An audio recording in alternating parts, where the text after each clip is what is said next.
sepsis journey is a very emotional one, like any illness, but it's a journey I've been on.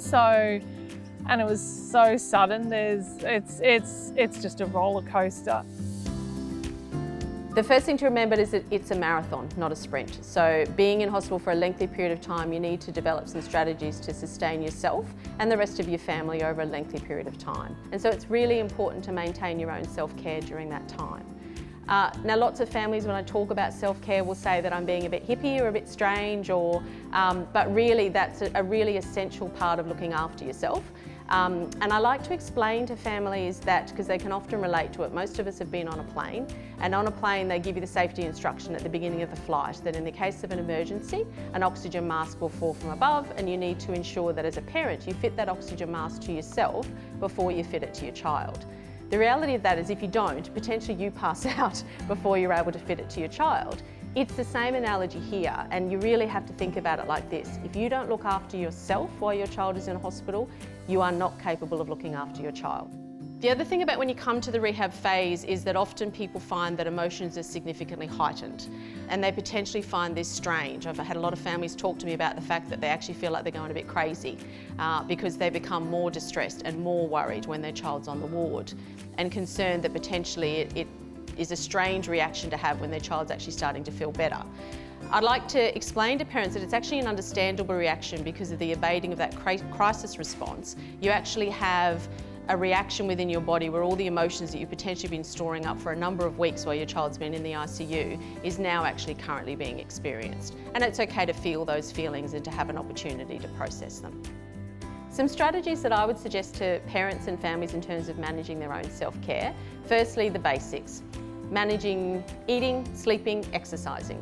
And all of these things, like I fully acknowledge that when your child's been very unwell and in hospital, you don't want to think about prioritising your own self-care and your own needs, but it's really, really important to maintain these basics. It's a difficult environment to sleep in, it's difficult to get a full night's sleep, so I'd strongly encourage families where you can, try and take turns with another family member to either sleep in local accommodation or to go home every other night so that you actually get a decent night's sleep. And to exercise. Whilst parents think that they don't want to leave their child's bedside for even 5 minutes, I can guarantee you that if you were to leave the room, walk outside for 10 minutes of fresh air, the rest of the day will pan out so much better for both of you. During the rehab phase when we were in the ward, it was really important for me to keep active, given that I lead an active lifestyle, so does his father. So we made sure that we went for walks to get fresh air. We'd walk around Kangaroo Point up to the stairs and back, just even if it was for a 15-minute, 20-minute walk, just to get out, to clear your head. Your mind never leaves your child, but you are just taking a breath just to refocus. And for me, in my normal life, that's so important. But especially when Austin was in the ward and recovering, it was really important to get out and do something for me to make sure that I still felt a bit in touch of normality. I would also suggest that you talk to whoever you need to talk to, and different people vary in terms of how much they need to do this. So if you're not a talker, then don't feel like you have to. But if you are a person who processes emotions and processes the stress of the day through talking to others, then seek out the right people.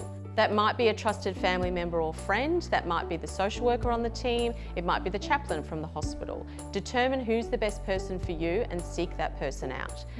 Continue to try and talk to your partner as much as you can, even though at this point in time you might both be feeling incredibly stressed. It's important to share your experience so that you both understand where you're at. Originally, I didn't like talking to a psychologist. I hated it, and I pretend I was sleeping in ICU so they wouldn't come and annoy me. But once I left ICU and I was kind of discharged from the hospital, I did enjoy talking to my psychologist, and yeah, I do think it helped get over that stage a little bit. I don't think I found it weird reaching out. I just needed to. I just needed it, and then you reach out to maybe a few different people. Finding those people who, you go, you get me. Oh, yay, yeah. So it's really important to stay in touch with your friends in hospital. I had some really good friends back here, and obviously they wanted me to come back and play sport with them. So I guess like just reminding myself that I was working towards a goal. So yeah, that like encouraged me to keep going when it was really hard. Some other strategies that I would suggest is to think about what it is that usually would fill your cup.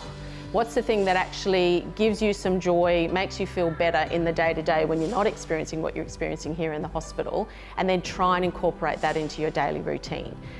Often for some parents who potentially are runners, they'll think, well, I can't possibly be going for a run, but go for a 10-minute run. Doesn't have to be a long one. Go for a 10-minute run. You will feel better afterwards. Throw on some music, dance in the room, sing out loud, get into the shower, sing out loud. If you want to get into the shower and have a little scream if you need to, if that's what you need to do. Whatever it is that helps you to release those emotions is the best thing to be doing at that point in time.